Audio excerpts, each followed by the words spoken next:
Hello friends, welcome to my channel English Kiran English tutorial. आज हम पढ़ने जा रहे हैं क्लास 10th का इंग्लिश चैप्टर 1, जिसका नाम है अ लेटर टू गॉड। हमारे first chapter a letter to God के राइटर हैं G.L. फ्लुएंट्स। चैप्टर स्टार्ट करने से पहले आप लोगों से मैं कहना चाहूँगी कि अगर आपको वीडियो अच्छी लगे तो प्लीज़ इसको लाइक करें और शेयर भी करें अपने दोस्तों से, ताकि ज़्यादा से ज़्यादा बच्चे एक्सप्लेनेशन को सुन सकें। और अगर आपको कोई भी क्वेरीज हैं तो आप प्लीज़ कमेंट करके पूछ सकते हैं। स्टार्ट करते हैं हम। आज का हमारा पहला chapter a letter to God. Before you read this से, इन्होंने बोला है कि मतलब हम हर चैप्टर में आपको पढ़ने चैप्टर स्टार्ट करने से पहले कुछ आपको क्लूज़ देते हैं चैप्टर के बारे में, कुछ आपके बारे में आपसे जानते हैं कि आप क्या कुछ चीज़ों के बारे में आप क्या जानते हैं, जिसके ऊपर हमारा आज का चैप्टर बेस है। तो इन्होंने पूछा है, दे से फेथ कैन मूव माउंटेन्स। ऐसा कहते हैं कि जो फेथ है, फेथ यानी विश्वास, जो फेथ है वो क्या कर सकता है, माउंटेन्स को भी हिला सकता है, पर्वतों को भी हिला सकता है। But what should we put our faith in. लेकिन हमें किस चीज़ में फेथ रखना चाहिए ये भी डिपेंड करता है। This is the question this story delicately poses. यही क्वेश्चन मेनली है जो हमारी स्टोरी आज हमको बताती है। जो फर्स्ट लाइन आपने पढ़ी है इसकी, दे से फेथ कैन मूव माउंटेन्स, ये आपने देखा होगा कि ये चीज़ जो बोल रहे हैं ये हमको एक प्रैक्टिकली एक मूवी में दिखाई गई है, अगर आप लोगों ने देखी हो। आई थिंक वो शायद ट्यूबलाइट है। तो शायद उसमें वो दिखाया गया है कि वो जब बिल्कुल पूरी इच्छा शक्ति के साथ, फेथ के साथ, विश्वास के साथ वो पर्वतों को हिला देता है ना। तो ये खैर वो तो खैर उन्होंने एक एग्जाम्पल दिया है उसमें, लेकिन कहते हैं कि अगर विश्वास हो तो बहुत कुछ काम हो सकते हैं। तो आज का जो चैप्टर है हमारा ये विश्वास के ऊपर ही है। पढ़ते हैं नेक्स्ट क्या बोल रहे हैं वो, कि Lencho is a farmer who writes a letter to God. Lencho एक फार्मर है जो कि गॉड को लेटर लिखता है, भगवान को लेटर लिखता है। When his crops are ruined, कब कब लिखता है, जब उसकी क्रॉप्स क्या हो जाती हैं, रूइंड हो जाती हैं, यानी बर्बाद हो जाती है, उसकी फसल बर्बाद हो जाती है, तब वो भगवान को एक पत्र लिखता है, आस्किंग फॉर 100 पैसेस। देखिए पैसेस इसमें क्या है, एक 100 पैसेस, पैसेस आप लोग जानते हैं जैसे हमारे यहाँ रुपीज़ जो करेंसी होती है, इसी तरह वहाँ की जो करेंसी है वो पैसेस है। पैसेस का मतलब यहाँ पे पैसे नहीं हैं जो हम लोग रुपीज़ में पैसे गिनते हैं, वो पैसे नहीं, पैसेस वहाँ की करेंसी है।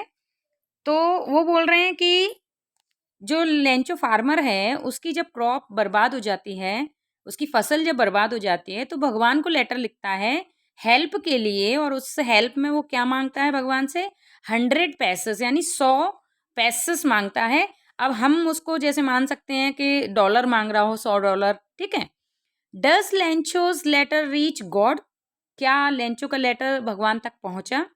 Does God send him the money, क्या गॉड ने उसे मनी सेंड की। थिंक, सोचिए, what your answers to these questions would be, आपके क्या आंसर होंगे इन क्वेश्चंस के लिए। Guess how the story continues, और गैस करिए कि ये स्टोरी क्या हो सकती है आगे।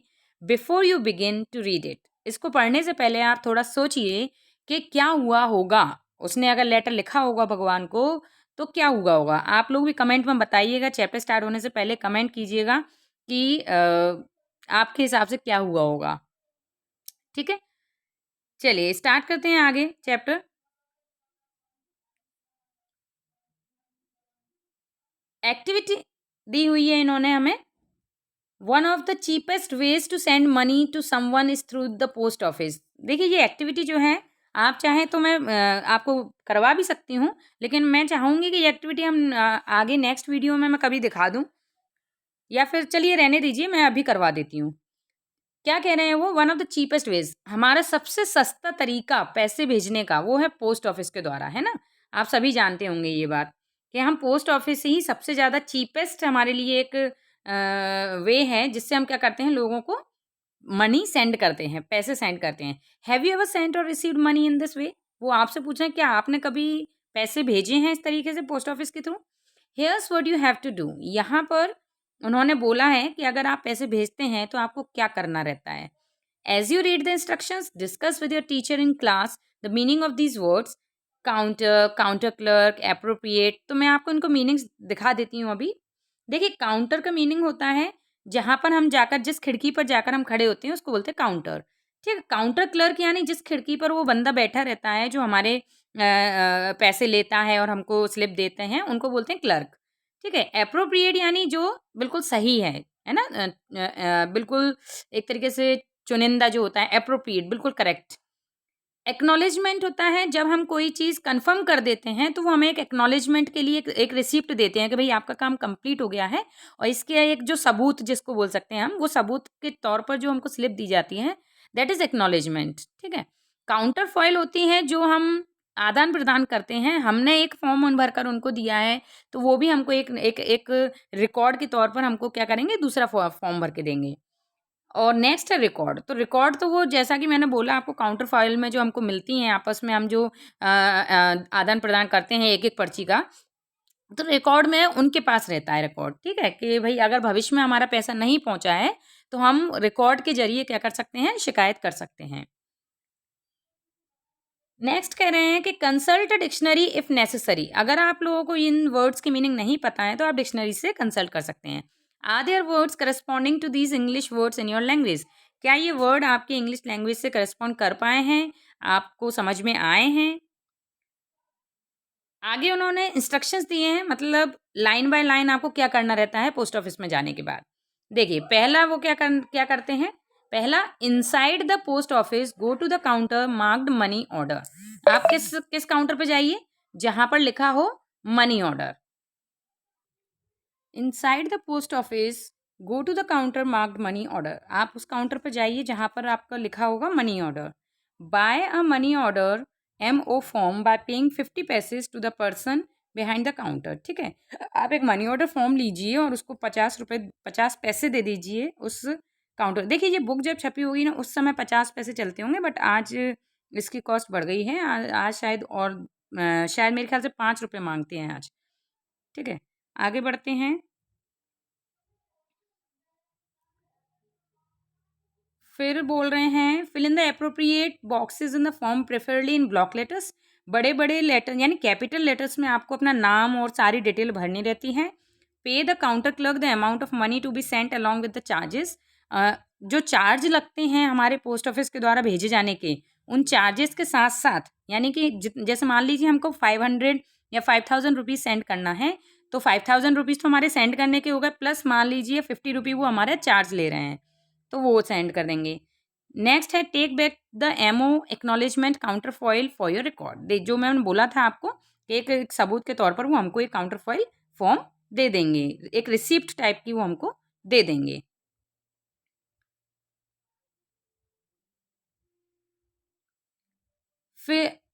Fill out the money order form given below using the clues that follow the form. क्या कह रहे हैं वो, कि ये जो फॉर्म दिया हुआ है इसको आप फिल कीजिए। जैसे पे रुपीज़, रुपी भरिए उसमें, टू किसे भेजना है, कितने रुपए भेजना है, पिन डालिए अपना। ठीक है, यहाँ पे किसको भेजना है उसका पूरा एड्रेस, यहाँ पर कितने रुपए आपको भेजना है वो भरना है, जैसे 5000 भेजने हैं मान लीजिए। ठीक है, नेक्स्ट यहाँ पे डेट डालना है आज की, आपको सेंडर सिग्नेचर यानी आपको अपने सिग्नेचर करने हैं। फिर मोबाइल नंबर अगर है, डेट, रुपीज़। नेक्स्ट आता है आपका, एक मिनट, ये जो MO लिखा हुआ है, आई थिंक ये मोबाइल नंबर नहीं है, ये कुछ और है, मनी ऑर्डर नंबर है। ठीक है, एंड फिर यहाँ पे ये उन लोगों के काम है, पोस्ट मास्टर और असिस्टेंट, वो अपने साइन करेंगे। यहाँ पर उन्होंने कितने रुपीज़ हमने सेंड उनको दिए हैं वो लोग भरेंगे, ये सारा उनका काम है। फिर अथॉरिटी का MO एक्नॉलेजमेंट, ये वो भरकर हमको देंगे। ठीक है, ताकि हम अपने पास रखेंगे और जिससे हम आगे भविष्य में कोई भी कार्रवाई कर सकते हैं अगर हमारे पैसे नहीं पहुँचते हैं। ठीक है, चलिए, आशा करती हूँ समझ में आ रहा होगा आप लोगों को। Think about who you will send the money to and how much you might want to send money for a magazine subscription or to a relative or a friend. Think about, सोचिए, who will send the money to, आप किसके लिए money send कर रहे हैं, and how much, और कितनी कर रहे हैं। You might want to send money for a magazine, आप किसी मैगज़ीन के लिए भी मैगज़ीन के सब्सक्रिप्शन के लिए मनी भेज सकते हैं, या फिर आप अपने किसी रिलेटिव के लिए, किसी रिश्तेदार के लिए या किसी फ्रेंड के लिए आप मनी भेज सकते हैं। नेक्स्ट कह रहे हैं कि और you may fill out the form with yourself as sender and your partner as receiver. आप एग्जाम्पल के तौर पर अपने दोस्त के साथ ऐसा कर सकते हैं कि आप सेंडर बन जाइए और उसे उसका एड्रेस रिसीवर के तौर पर डाल दीजिए, तो भी आप इसका एक यूज़ करके देख सकते हैं। Use a part of your pocket money, ये आपके लिए बोल रहे हैं कि आप अपनी पॉकेट मनी का यूज़ करके देखिए, इस फॉर्मेलिटी को यूज़ करके देखिए कि आप मनी ऑर्डर किस तरीके से भेज सकते हैं। नेक्स्ट बोल रहे हैं now complete the following statements. देखिए जो भी हमने अभी तक पूरी प्रोसेस पढ़ी थी उसी के बेसिस पर आपको ये फिल करने हैं। ये आप फिल करेंगे और कमेंट में 1 2 3 4 5 करके आंसर्स देंगे, ठीक है। नेक्स्ट हम आगे बढ़ते हैं। यहाँ से आपका चैप्टर स्टार्ट हो रहा है। द हाउस यानी घर, the only one in the entire valley, अकेला घर पूरी उस जो वैली थी उस पूरी वैली में, यानी कि वैली यानी घाटी, जो पहाड़ों के बीच में जो जगह रहती है वहाँ पे उनको वैली बोला जाता है। उस पूरी एंटायर वैली में एक अकेला घर है, set on the crest of a low hill. कहाँ पर है? लो, देखिए क्रेस्ट यहाँ पे दिया हुआ है आपको, टॉप ऑफ अ हिल। जो हिल है, जो पहाड़ी है, उसके सबसे ऊपर वाले हिस्से पर, टॉप पर। लो हिल क्यों बोला है? क्योंकि वहाँ पर बहुत सारी ऊंची हिलें भी होंगी, बहुत ऊंचे ऊंचे पहाड़ भी होंगे। तो जो छोटा पहाड़ है उसके टॉप पर एक घर बना हुआ है। From this height one could see the river and the field of ripe corn dotted with the flowers. उस हाइट से यानी उनके घर से हम क्या देख सकते हैं? रिवर्स देख सकते हैं, और उनकी जो खेत है जो पकी हुई, राइप यानी पका हुआ, कॉर्न यानी अनाज, यानी जो फील्ड है जो पक चुकी है, जो खेत है वो पूरा पक चुका है, तो वो देख सकते हैं वहाँ से। विद द फ्लावर्स, उस पे फ्लावर भी लगे हुए हैं। That always promised a good harvest. ये पूरा उन्होंने एक कन्वर्सेशन में दिया हुआ है कि जब हमको, जैसे मान लीजिए हमारी सरसों का खेत है तो पूरा पीला हो गया, वो फ्लावर्स भी लग गए हैं, तो हम दूर से देख रहे हैं तो हमको क्या लगता है, क्या समझ जाते हैं हम कि हाँ इस बार हमारा अच्छा क्या हुआ है, गुड हार्वेस्ट, अच्छा जो खेती हुई है वो अच्छी हुई है। The only thing the earth needed was a downpour or at least a shower. वो क्या कह रहे हैं कि पूरा सब कुछ बढ़िया हो गया है, बस एक आखिरी हल्की सी बौछार और पड़ जाए तो हमारा बिल्कुल काम बढ़िया हो जाएगा, हमारी जो फील्ड है बहुत अच्छी तरीके से तैयार हो जाएगी। एटलीस्ट अ शावर यानी हल्की फुल्की सी बारिश चाहिए, तेज़ बारिश नहीं चाहिए। Through out the morning Lencho, उस पूरी सुबह, Lencho who knew his field intimately, Lencho जो कि अपनी फील्ड को, अपने खेतों को बहुत गहराई से जानता है, had done nothing else but see the sky toward the north east. वो इंसान जो अपनी, जिसने बहुत मेहनत की है अपनी फील्ड में, वो आज सुबह खड़े होके सिवाय नॉर्थ ईस्ट की तरफ, नॉर्थ ईस्ट यानी उत्तर पूर्व, उत्तर पूर्व दिशा की तरफ खड़ा होकर देखे जा रहा है, स्काई को, आसमान की तरफ देखे जा रहा है कि पानी बरसेगा या नहीं। Now we were really going to get some water women. ये किससे कह रहा है? वो अपनी वाइफ से कह रहा है कि आज हमको सच में क्या मिल जाएगा? पानी मिल जाएगा, यानी वो बादल दिखाई दे गए होंगे उस दिशा में उसको, तो कह रहा है आज हमको पानी मिल जाएगा। The women who was preparing supper, वो औरत जो क्या बना रही थी? प्रिपेयरिंग सपर, सपर यानी रात का खाना। रिप्लाइड, उसने जवाब दिया। सपर देखिए कई बार हमारे दोपहर के खाने को भी सपर बोल दिया जाता है और रात के खाने के लिए। तो यहाँ पे अब जैसा कि हम लोग अभी पढ़ा हमने कि वो मॉर्निंग में खड़ा हुआ है ना, वो कह रहा है ना मॉर्निंग से आज उसने कुछ नहीं करा सिवाय उधर देखे जा रहा है, तो इस हिसाब से हो सकता है दोपहर का खाना बन रहा है। तो वो जो खाना बना रही थी वो जवाब देती है, यस, हाँ, अगर भगवान ने चाहा तो आज हमको वो पानी मिल जाएगा जो आखिरी पानी हमको चाहिए अपनी खेत को पकाने के लिए। The older boys were working in the field, उसका बड़ा बेटा फील्ड में काम कर रहा था खेत में। वाइल, जबकि जो स्मॉलर वन है were playing near the house, घर के ही पास खेल रहा था। अंटिल, जब तक कि women called to them all, जब तक उन दोनों तीनों को उनकी माँ ने आवाज़ नहीं लगाई तब तक वो लोग अपने अपने काम में लगे हुए थे। कम फॉर डिनर, उनकी माँ ने क्या आवाज़ लगाई? खाना तैयार है, डिनर के लिए आ जाइए। It was during the meal that just as, ये कब का टाइम है? जब वो खाना खा रहे थे। लेंचो हैड प्रिडिक्टेड, लेंचो ने क्या किया? प्रिडिक्ट किया। लेंचो हैड प्रिडिक्टेड, लेंचो ने क्या किया था, प्रिडिक्ट किया था। प्रिडिक्टेड मतलब कि भविष्यवाणी करना, पहले से ही कोई चीज़ को भाप कर जवाब देना। तो Lencho had predicted big drops of rain, predicted यानी उसने भविष्यवाणी की कि big drops of rain began to fall, जो ड्रॉप्स ऑफ रेन हैं, बड़ी बड़ी ड्रॉप्स ऑफ रेन हैं, वो क्या हो गई हैं, शुरू हो गई हैं गिरना। In the north east huge mountain of clouds could be seen approaching, north east की तरफ से हमें दिखाई दे रहा है ह्यूज, ह्यूज यानी विशाल, बहुत बड़े बड़े माउंटेन्स क्या हो रहे हैं, दिखाई दे रहे हैं आते हुए। Huge drop, huge mountains of clouds, huge यानी बहुत विशाल, विशाल माउंटेन्स नज़र आ रहे हैं कहाँ पे, नॉर्थ ईस्ट की तरफ। I am sorry, could be seen approaching, आते हुए नज़र आ रहे थे। The air was fresh and sweet, जो हवा थी बहुत शांत, अच्छी, फ्रेश थी, स्वीट थी। The man went out for no other reason than to have the pleasure of feeling the rain on his body. देखिए यहाँ पे ये मैन किसके बारे में बात हो रही है, मैन यहाँ पर है लेंचो। वो बोल रहे हैं जो मैन है, जो लेंचो है, वो बाहर निकला और कुछ करने के लिए नहीं, सिर्फ उन बूंदों को अपनी बॉडी पर फील करने के लिए, उन बूंदों को क्या करने के लिए, अपनी बॉडी पर फील करने के लिए। एंड व्हेन ही रिटर्न्ड, और जब वो लौटा, ही एक्सक्लेम्ड, उसे बड़ा आश्चर्य से उसने बोला, क्या बोला, these aren't rain drops falling from the sky, ये रेन ड्रॉप्स नहीं हैं, ये पानी की बूंदें नहीं हैं जो आसमान से गिर रही हैं, दे आर न्यू कॉइन्स, ये क्या हैं, ये नए कॉइन्स हैं, कॉइन्स यानी सिक्के, ये पैसे बरस रहे हैं, पानी नहीं बरस रहा है। The big drops are 10 cent pieces, जो बड़ी बड़ी बूंदें हैं वो क्या है, 10 के सिक्के हैं, एंड जो लिटिल वन है वो 5 के सिक्के हैं। तो वो क्या बोल रहा है यहाँ पे इन्होंने क्या किया, एक मेटाफर यूज़ किया है, फिगर ऑफ स्पीच यूज़ की है। जब भी हम अपने लिटरेचर को, किसी भी राइटिंग वर्क को और ज़्यादा क्रिएटिव बनाना चाहते हैं तो हम फिगर ऑफ स्पीच के यूज़ करते हैं। यहाँ राइटर्स ने कुछ लिटरेली डिवाइस यूज़ किए हैं, जिनमें से एक ये भी है। यहाँ पर उन्होंने क्या किया है, कंपैरिजन किया है, किस चीज़ का, रेन ड्रॉप्स का, पानी की बूंदों का कंपैरिजन उन्होंने कॉइन्स से किया है, सिक्कों से किया है। कि वो क्या कह रहे हैं कि ये पानी की बूंदें नहीं है, ये पैसे बरस रहे हैं, यानी अब ये पानी की बूंदें क्या करेंगी, उसकी खेती को और अच्छा कर देंगी, और जब खेती अच्छी होगी तो वो खेती को बेचकर पैसे मिलेंगे। तो यहाँ पर उन्होंने क्या किया है, कंपैरिजन किया है, तुलना की है दोनों में। तो अगर आपसे पूछा जाएगा यहाँ पे कौन सा फिगर ऑफ स्पीच यूज़ हुआ है, तो यहाँ पर आपका फिगर ऑफ स्पीच यूज़ हुआ है मेटाफर। दो फिगर ऑफ स्पीच सेम होते हैं, कंपैरिजन के लिए यूज़ किए जाते हैं, तुलना के लिए यूज़ किए जाते हैं।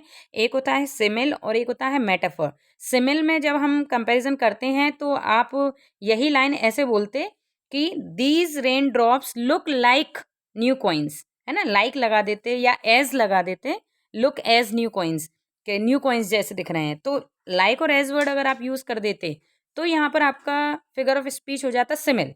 लेकिन यहाँ पर उन्होंने लाइक और एज वर्ड यूज़ नहीं किया है, विदाउट वर्ड को यूज़ किए उन्होंने डायरेक्ट बोल दिया है कि ये बूंदें क्या हैं, नए कॉइन हैं।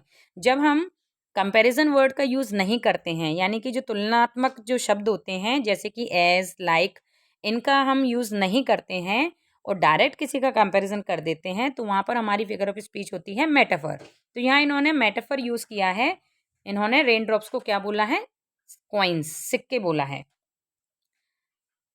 With a satisfied expression, he regarded the field of ripe corn with its flowers draped in a curtain of rain. Satisfied expression मतलब वो कह रहे हैं कि जब हम, उसे क्या चाहिए था, एक छोटी सी बारिश चाहिए थी और वो मिल रही थी उसे, तो बड़ा सेटिस्फाइड था, बड़ा सेटिस्फाइड यानी संतुष्ट था, उसके चेहरे से वो एक्सप्रेशन, उसके चेहरे के हाव भाव संतुष्टि वाले थे कि चलो अब मेरी जो खेती है वो बहुत अच्छी हो जाएगी। ही regarded the field of ripe corn with its flowers, क्योंकि वो देख रहा था कि उसकी जो फील्ड है वो फ्लावर से भरी हुई थी। Draped in a curtain of rain, वो पूरी तरीके से किससे ढक गई थी, पानी की बूंदों से। ड्रेप्ड यानी कि ढक जाना, कर्टेन यानी पर्दा, यानी कि जब बारिश हो रही थी तो ऐसा लग रहा है जैसे बारिश का पर्दा उन पर बिछ गया है, किस पर, खेती पर। बट लेकिन सडनली, अचानक, अ स्ट्रॉन्ग विंड, अब क्या हुआ, एकदम से स्ट्रॉन्ग, तेज हवाएं, बिगेन टू ब्लो, बहना शुरू हो गई। And along with the rain very large hail stones began to fall, और रेन के साथ साथ पानी के साथ साथ हवा के साथ साथ बड़े बड़े लार्ज हेल स्टोन्स होते हैं ओले, जो ओले गिरते हैं वाइट कलर के ओले, तो बड़े बड़े हेल स्टोन गिरना शुरू हो गए, बिगेन टू फॉल, ठीक है, गिरना शुरू हो गए, फॉल यानी गिरना। These truly did resemble new silver coins, जब वो बड़े बड़े हेलस्टोन गिरना शुरू हुए तो जैसा कि वही वो बोल रहा था कि जो बूंदें हैं वो कैसी हैं, बूंदें क्या हैं, कॉइन है, 5 रुपये 10 रुपये के, लेकिन जो अब ओले गिर रहे हैं वो कैसे लग रहे हैं, वाइट कलर के ओले गिर रहे हैं, तो वो जरूर सिल्वर के कॉइन होंगे, है ना। The boys exposing themselves to the rain, अब जो बच्चे हैं वो भी बाहर आ गए हैं रेन के, ran out to collect the frozen pearls, क्यों बाहर आ गए, वो अब क्या कर रहे हैं, उन फ्रोजन यानी जमा हुआ, पर्ल्स यानी मोती, देखिए यहाँ पर भी उन्होंने क्या किया है, हेल स्टोन्स को उनको जो ओले हैं उन्हें किससे कंपैरिजन किया, किससे तुलना की है उन्होंने, मोतियों से, पर्ल यानी मोती और फ्रोजन यानी जमे हुए, वाइट कलर के जो मोती गिर रहे हैं उनको कलेक्ट करने के लिए उनके दोनों बच्चे दौड़े। It's really getting bad now, अब जो लेंचो है वो क्या कह रहा है, जैसे ही उसने ओले गिरते देखे तो वो समझ गया कि अब ओले, क्योंकि ओले थोड़ी चाहिए तो उसे तो हल्की सी बारिश चाहिए थी, तो वो क्या कह रहा है, अब जरूर बुरा होने वाला है, it's really getting bad now, अब तो बुरा हो जाएगा, एक्सक्लेम्ड, है ना, आश्चर्य के साथ वो बोला कि अरे अब तो बहुत बुरा हो गया। I hope it passes quickly, मुझे आशा है कि ये जल्दी से ख़त्म हो जाए, यानी जल्दी से रेन बंद हो जाए, बारिश बंद हो जाए। It did not pass quickly, लेकिन वो इतनी जल्दी नहीं गुजरी, जो रेन है, जो तेज़ हवाओं वाली रेन है, जो ओले के साथ जो बारिश गिर रही थी वो इतने जल्दी बंद नहीं हुई। फॉर एन आवर, कम से कम 1 घंटा, फॉर एन आवर 1 घंटा, the hell rained on the house, जो हेल्स थे यानी जो ओले थे वो उस घर पर गिरते रहे, बरसते रहे। The garden, the hill side, the cornfield, उनका जो बगीचा था, जो हिल साइड था, जो पहाड़ी के साइड था उधर, द कॉर्नफील्ड, जो अनाज की जो उनका खेत था उधर, ऑन द होल वैली, उस पूरी वैली में, उस पूरी घाटी में सब जगह क्या बिछ गए थे, हेल्स यानी ओले बिछ गए थे।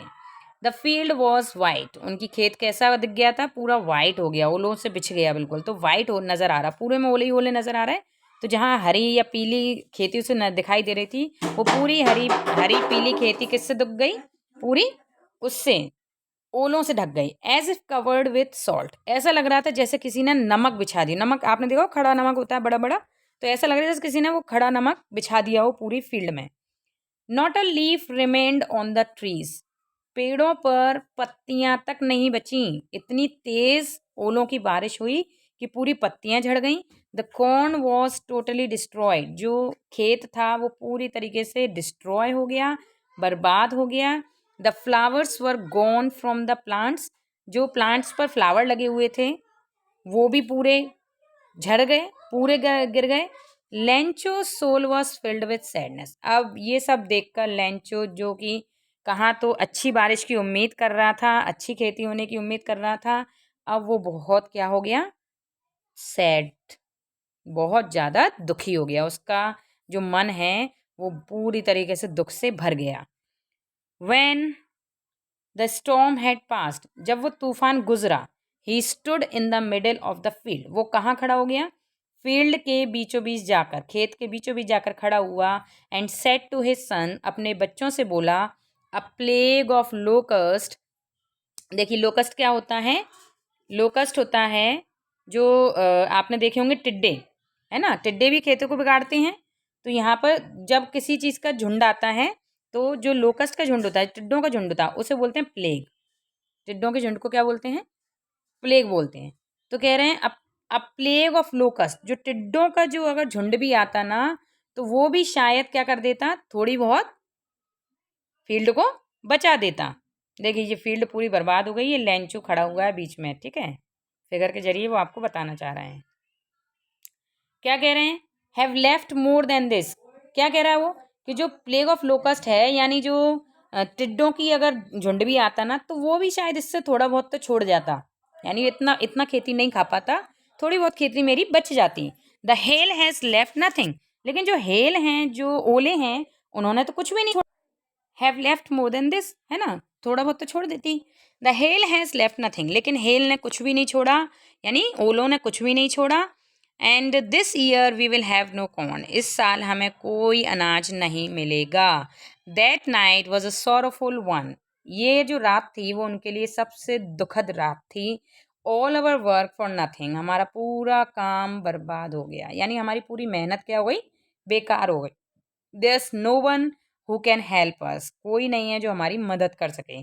We will all go hungry this year, इस साल हम सब लोग भूखे मरेंगे, क्योंकि उनकी पूरी उम्मीद बर्बाद हो गई, पूरा उन्होंने जो मेहनत की साल भर की वो सब बेकार हो गई। वो कह रहे हैं कि इस साल हमको भूखा मरना पड़ेगा। देखिए ओरल कॉम्प्रिहेंशन आ गया है, लगभग 25 मिनट की आपकी वीडियो हो चुकी है। तो हम आगे का चैप्टर मैं नेक्स्ट वीडियो में एक्सप्लेन करूँगी। ये 4 क्वेश्चन दिए हुए हैं, मैं इनको एक्सप्लेन कर देती हूँ ताकि आपको थोड़ा सा कॉम्प्रिहेंशन क्लियर हो जाए, आपने जो पढ़ा क्या आपको वो क्लियर हुआ या नहीं, वो समझ में आया या नहीं। देखिए, what did Lencho hope for, Lencho किस चीज़ की होप कर रहा था? Lencho hope for a little shower so that he can get good harvest, है ना? एक छोटा सा शावर की यानी थोड़ी सी रेन की वो उम्मीद कर रहा था ताकि उसे क्या मिल जाए, एक अच्छा हार्वेस्ट मिल जाए। स्टूडेंट्स, आप लोग विश्वास नहीं करेंगे, कैन यू बिलीव कि अभी क्या हो रहा है। मैं अभी आप लोगों को चैप्टर पढ़ा रही हूँ जिसमें ओले गिर रहे हैं, एंड जस्ट अ मोमेंट अभी अभी बारिश शुरू हो गई है और ओले गिर रहे हैं। मैं चाहूँगी कि मैं इसमें आपको वीडियो दिखा सकूँ, बट मैं अभी वीडियो कैप्चर करती हूँ और नेक्स्ट वीडियो में पहले मैं ये ओलों की बारिश डालूँगी, तब अपना नेक्स्ट आगे का चैप्टर स्टार्ट करूँगी। तो गाइस, ये जो क्वेश्चंस हैं ये भी मैं आपको नेक्स्ट वीडियो में ही करवाऊँगी फ़िलहाल। Okay, bye bye.